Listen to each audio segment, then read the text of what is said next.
అందరికీ శుభోదయం. తెలుగు వికాసం ఛానల్కు స్వాగతం. ముందుగా ఇప్పుడు మనము సరళాదేశ సంధిని గురించి తెలుసుకుందాం. ఆదేశ సంధుల్లో మనం ఇంతవరకు గసడదవాదేశ సంధిని గురించి తెలుసుకున్నాం కదా. ఇప్పుడు సరళాదేశ సంధిని గురించి తెలుసుకున్నాం. ఈ సరళాదేశ సంధి అనగానే పరుషాలు సరళాలు అనేవి వస్తాయి. పరుషములు అనగానే క, చ, ట, త, ప అనేవి పరుషాలు. వీటి స్థానంలో సరళములు గ, జ, డ, ద, బ అనేవి రావటం అనేది జరుగుతుంది. పరుషాల స్థానంలో సరళాలు కాకిగా, చాకిజా, టాకిడా, తాకిదా, పాకిబా అనేవి రావటం అనేది జరుగుతుంది. ఇలా వచ్చినటువంటి దాన్ని మనము సరళాదేశ సంధి అని చెప్పుకోవడం అనేది జరుగుతుంది. ఇప్పుడు మనము ఇందులో సూత్రాలని గురించి తెలుసుకుందాము. ధృత ప్రకృతికము మీది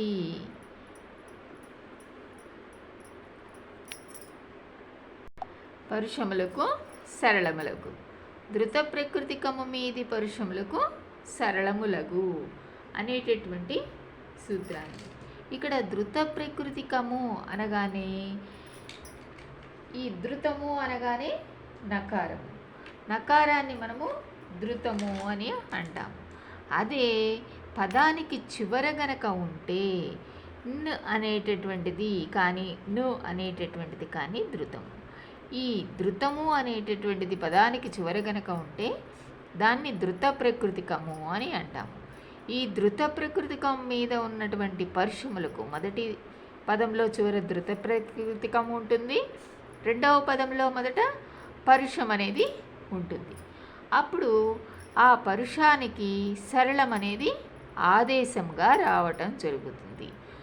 ఆదేశము అంటే ఈ పరుషలో ఉన్నటువంటి అక్షరాన్ని, పరుషలు అంటే కచ్చటి తపలు, ఈ కా స్థానంలో సరళము అనేది గా అనేది రావటం జరుగుతుంది.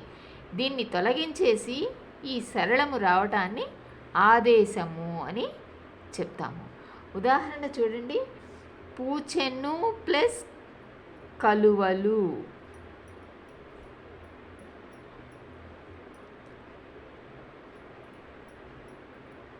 పూచెను ప్లస్ కలువలు అన్నప్పుడు ఇక్కడ ను అనేటటువంటిది ధృత ప్రకృతికము, అంటే పదానికి చివర ఉంది కాబట్టి దీన్ని ధృత ప్రకృతికము. పూచెన్ ప్లస్ కలువలు అని కూడా మనం అనొచ్చు. పూచెన్ ప్లస్ కలువలు.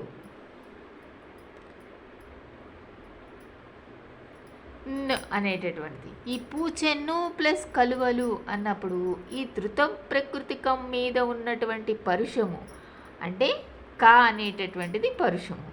ఈ కా స్థానంలో గా అనేటటువంటిది రావటం జరుగుతుంది. సరళములగు అన్నాడు కదా. సరళములగు అన్నప్పుడు కా స్థానంలో గా అనేటటువంటిది వచ్చి పూచెన్ను ప్లస్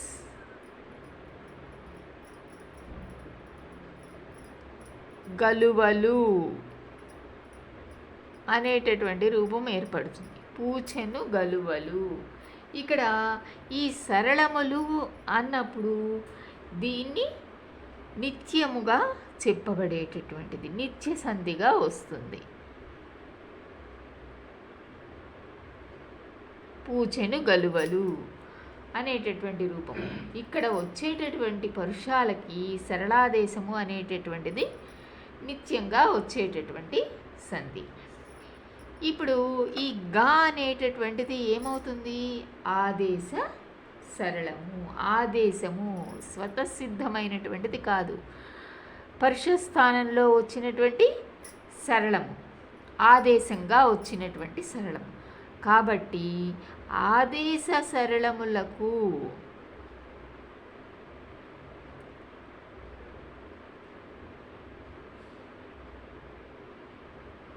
ముందున్న ధృతమునకు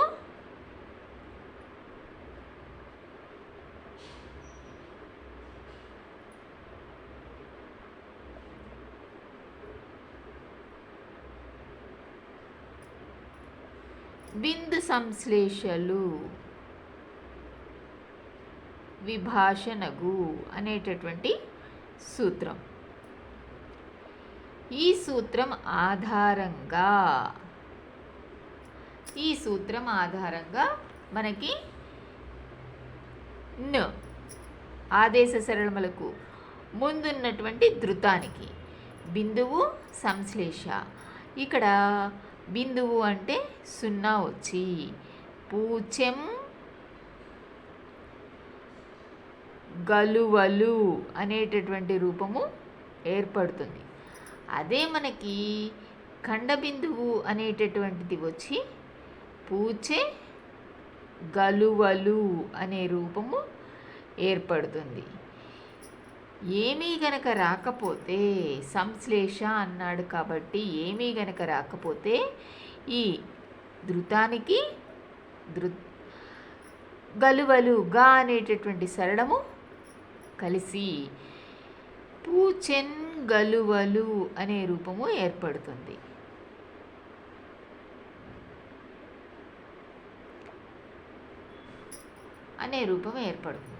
ఇక్కడ చూడండి, న్ ప్లస్ ఊ ప్లస్ గ్ ప్లస్ ఆ అన్నప్పుడు ఈ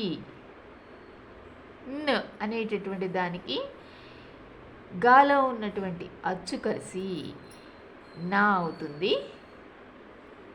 తర్వాత ఇది ఒత్తుగా రావటం అనేది జరుగుతుంది. అది పూచెన్ గలువలు అనే రూపము ఏర్పడటం అనేది జరుగుతుంది. ఇంకో సూత్రాన్ని చూడండి. ధృతమునకు సరళ స్థిరములు పరమగునప్పుడు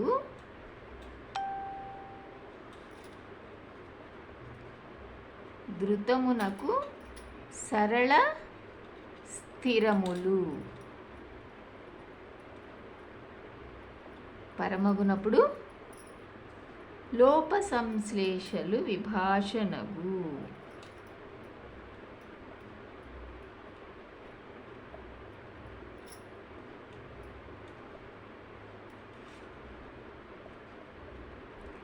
లోప సంశ్లేషలు విభాషణగు అనేటటువంటి సూత్రం. ఈ సూత్రం ద్వారా ధృతమునకు సరళం కానీ స్థిరము కానీ, సరళములు అంటే గజ్జెడ దెబ్బలు, అవి కానీ స్థిరములు అంటే ఈ పరుషాలు సరళాలు కాకుండా మిగిలిన ఉన్నటువంటి హల్లులన్నీ కూడా స్థిరములు. అవి గనక పరంగా ఉంటే ధృతమునకు లోపము, సంశ్లేష, విభాష అనేటటువంటి 3 రూపాలు ఏర్పడటం అనేది జరుగుతుంది. ఉదాహరణ చూడండి. వచ్చెను ప్లస్ గోవులు అన్నప్పుడు ఈ గా అనేటటువంటిది ఏంటి? సరళం, ధృత ప్రకృతికం, ధృతము. ఈ ధృతమునకు సరళం పరంగా ఉంది కాబట్టి, ఇక్కడ సరళం పరంగా ఉంది కాబట్టి మనకి చూడండి, లోపం గనక వస్తే ధృతమునకు వచ్చే గోవులు అనే రూపము ఏర్పడుతుంది. లోపానికి ధృత లోపం. అదే సంశ్లేష గనక వస్తే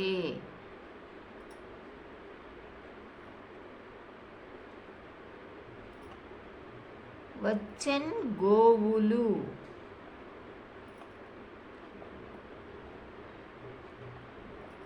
సంశ్లేష రూపము.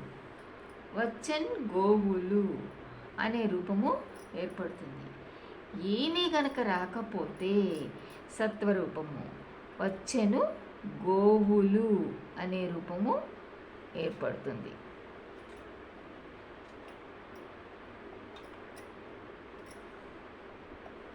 స్వత్వం.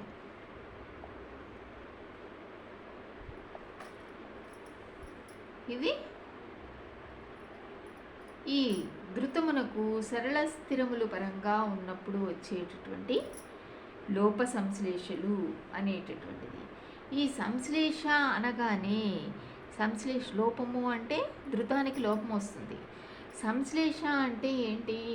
విధించినటువంటి సంధి కార్యము జరిగేటప్పుడు మొదటి పదం చివర హల్లు రెండవ పదం మొదటి హల్లులో చేరటాన్ని, ఈ మొదటి పదం చివర హల్లు స్థానంలో రెండవ పదంలో ఉన్నటువంటి మొదటి హల్లు వచ్చి కలవటాన్ని సంశ్లేష అని చెప్తాము.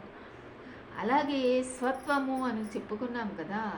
ఈ స్వత్వము అనేటటువంటిది ప్రకృతి భావానికి చెందినటువంటిది. ఇక్కడ అంటే ప్రకృతి అంటే సహజమైనటువంటిది అని అర్థము. ఇక్కడ మనకి చిన్నైసూరి బాల వ్యాకరణంలో స్వత్వం అనగా ధృతమునకు ప్రకృతి భావంబు అని చెప్పటం అనేది జరిగింది. ఈ ధృతానికి ప్రకృతి భావము అనేటటువంటి అర్థంలో చెప్పటం అనేది జరిగింది. ఇక్కడ స్వత్వము ఏమీ గనక లోపము సంశ్లేష గనక రాకపోతే ధృతానికి లోపం జరగకుండా ఈ ధృతము తర్వాత రెండవ పదంలో ఉన్నటువంటి హల్లు రెండు కలిసిపోకుండా సంశ్లేష రాకుండా అలాగే ఉండిపోయి వచ్చని గోవులు అనేటటువంటి యథారూపము అలాగే అక్షరాలన్నీ ఉండటం అనేది జరుగుతుంది. ఇది ఒక సూత్రం. ఇంకో సూత్రాన్ని గురించి చెప్పుకుందాం. ఇంకో సూత్రాన్ని గురించి చెప్పుకుంటే ముందు ఇక్కడ సరళానికి ఉదాహరణ చెప్పుకున్నాం కదా, స్థిరమునకు కూడా ఇంకొక ఉదాహరణని చెప్పుకుందాము. స్థిరమునకు వచ్చేసరికి మెరిసెను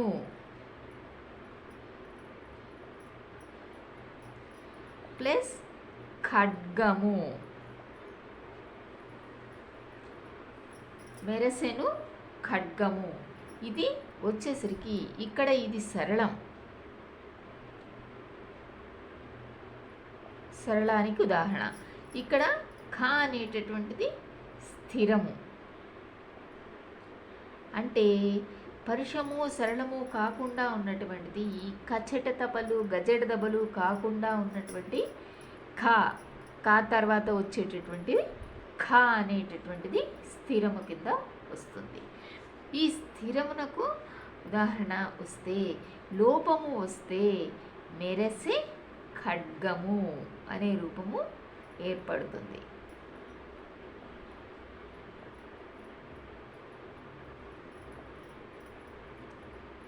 లోపమునకు ఏర్పడేటటువంటి రూపము. అలాగే సంశ్లేషకు వచ్చేసరికి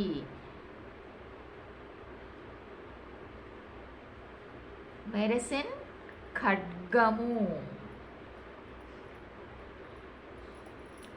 అనేటటువంటిది సంశ్లేష రూపం. ఇంకొకటి వచ్చేసరికి మనకి స్వత్వరూపము. ఏమీ మార్పు చెందకుండా అలాగే ఉండేటటువంటిది స్వత్వరూపం. మెరసెను ఖడ్గము.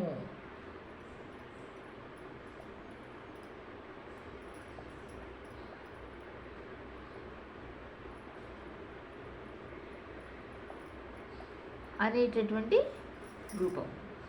ఇలా మూడు రూపాలుగా రావటం అనేది జరుగుతుంది. ఇప్పుడు ఇంకొక సూత్రాన్ని గురించి తెలుసుకుందాం. ఇక్కడ వచ్చేసరికి ఇంకొక సూత్రము, వర్గయుక్సరళములు పరంబులపునగుటు ఒకానొకచో ధృతమునకు పూర్ణ బిందువు కానంబడియడి. వర్గయుక్సరళములు, వర్గయుక్కులు, యుక్కు అనగా రెండు జత అనేటటువంటి అర్థం కింద వస్తుంది. యుక్కు అంటే జత, కానీ రెండు అనేటటువంటిది రావటం అనేది జరుగుతుంది. ఈ జత రెండు అంటే వర్గలో, అంటే కవర్గ చవర్గ పవర్గ హల్లుల్లో ఉన్నాయి కదా,